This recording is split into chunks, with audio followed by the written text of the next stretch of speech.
பாடலுக்கு முதலிடம் சமஸ்கிருத பாடலுக்கு.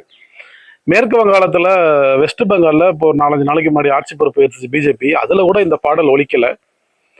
ஆனா தமிழ்நாட்டுல இது யாருக்கான ஆட்சி அப்படிங்கிறத வந்து கேள்விக்குறியாக்குற மாதிரி ஒரு கேள்விக்கூத்தான விஷயங்கள்லாம் நடந்திருக்கு. அதுல ஒண்ணுதான் இந்த வந்தே மாதரம். தேசிய கீதம் பாடினா எந்த பிரச்சனையும் கிடையாது.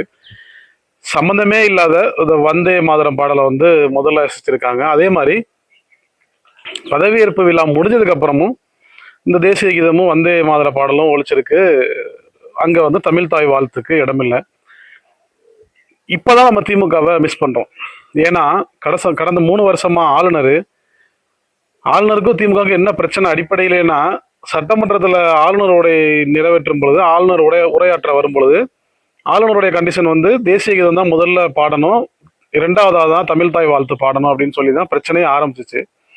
ஆனா ஸ்டாலின் அரசாங்கம் தமிழ் தாய் வாழ்த்து தான் நாங்க முதல்ல பாடுவோம், இது தமிழ்நாடு, முறை முடிஞ்சு போறப்பதான் தேசிய கீத இசைப்போன்னு சொல்லி இப்படிதான் இதுலதான் பிரச்சனை ஆரம்பிச்சு அவங்களுக்குள்ள. ஏன்னா தமிழ்நாட்டுல தமிழுக்கு தான் முன்னுரிமை கொடுக்கணும். நீ ஏன் சமஸ்கிருதத்துக்கு முன்னுரிமை கொடுக்குற? 1% பேசக்கூடிய இந்த சமஸ்கிருதத்தை ஏன் நம்ம தூக்கி பிடிக்கணும் அப்படிங்கிறது தான் நம்ம கேள்வி.